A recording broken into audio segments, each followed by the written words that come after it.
दुनिया भर के इन्वेस्टर्स भारत में इन्वेस्ट करने से पहले थोड़ा सा डर इसलिए जाते हैं कि राजनीतिक ध्रुवीकरण बहुत ज्यादा है। उनको पता है कि एक्सट्रीम है दोनों ही। अभी जो सरकार है उनको डर लगता है कि अगर सरकार बदली और दूसरी सरकार आई तो एकदम से पॉलिसी चेंज कर देगी, तो इन्वेस्ट करने से डरते हैं। जब पॉलिटिकल पोलराइजेशन ऐसा होता है तो फिर बहुत दिक्कत आती है। और दूसरी बात लिख रहे हैं ये जो अभिजीत बनर्जी नोबेल लॉरिएट है, और ये बोल रहे हैं कि ट्रांसपेरेंसी नहीं है, उससे भी दिक्कत है। तो पॉलिटिकल पोलराइजेशन की बात कर रहे हैं, मीडिया फ्रीडम की बात कर रहे हैं। जो दुनिया भर के इन्वेस्टर्स हैं वो भारत में इन्वेस्ट क्यों करें, उसके लिए उनका कॉन्फिडेंस हिल जाता है अगर ट्रांसपेरेंसी नहीं होती है तो। और पॉलिसी प्रेडिक्टेबिलिटी तभी लगा पाते हैं जब सरकारें जो है वो थोड़ी सी विपक्ष की भी बात सुनती हो। इसलिए विपक्ष के नेता की या विपक्ष की बात सुनना बहुत जरूरी होता है डेमोक्रेसी में, क्योंकि उससे इन्वेस्टर्स का कॉन्फिडेंस हिलता है। हम तो यहाँ नीचा दिखाना चाहते हैं एक दूसरे को, हमको तो बहुत मजा आता है कि इसको निपटा दिया उसको निपटा दिया, लेकिन इन्वेस्टर भी तो निपट जाएगा ना, इन्वेस्टर भी चला जाएगा। तो हम जब यहाँ ऐसा माहौल बना के रखते हैं देश में, संसद में, मीडिया में, तो उसका असर हमारे इन्वेस्टर्स पे जाता है जो यहाँ पैसा लगा के आने वाले हैं, क्योंकि उनके यहाँ शांति है। तो इन्वेस्टर जब लाखों करोड़ों रुपया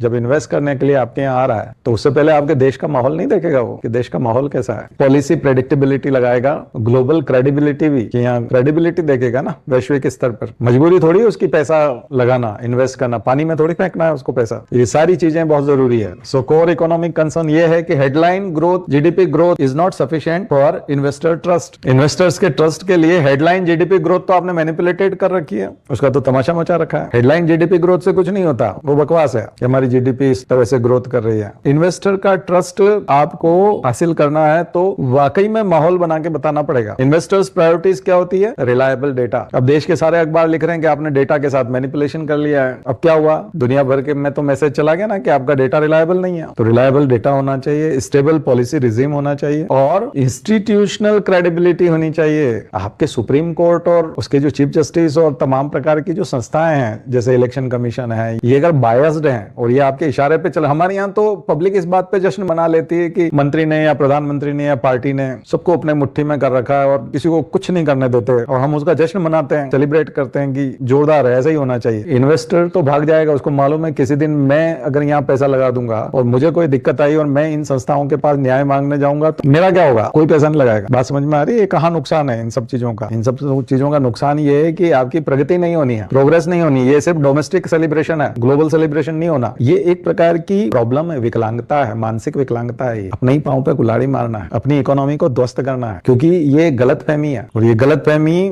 बहुत भयंकर नुकसान देती है और आने वाले कई सालों तक फिर आप आर्थिक मंदी में जा सकते हैं। तो हमको एफडीआई की ज्यादा से ज्यादा जरूरत है, लेकिन कोई भी एफडीआई कब करेगा? जब उसको यहाँ सिक्योरिटी महसूस होगी, जब उसको लगेगा कि यहाँ लॉ एंड ऑर्डर की सिचुएशन बहुत अच्छी है, यहाँ की गवर्नमेंट प्रॉपर रन करती है। गवर्नमेंट कभी चेंज हुई तो उसकी पॉलिसी एक्सट्रीम नहीं होगी, नहीं तो पूरा बदल देगा। अभी मैंने आपको बताया पोलराइजेशन इतना ज्यादा है कि इन्वेस्टर को पता है कि किसी दिन गवर्नमेंट चेंज हुई तो पॉलिसी 100% चेंज हो जानी है, तो मेरा पैसा जो भी मैंने लगाया वो सब बेकार हो जाएगा। तो एक्सट्रीम में नहीं चलना चाहिए, इसलिए विपक्ष का सलाह को मानना चाहिए और दोनों को मिलकर के काम करना चाहिए, ताकि इन्वेस्टर को ये लगे कि किसी दिन अगर गवर्नमेंट दूसरी आई तो पॉलिसी यही रहने वाली है।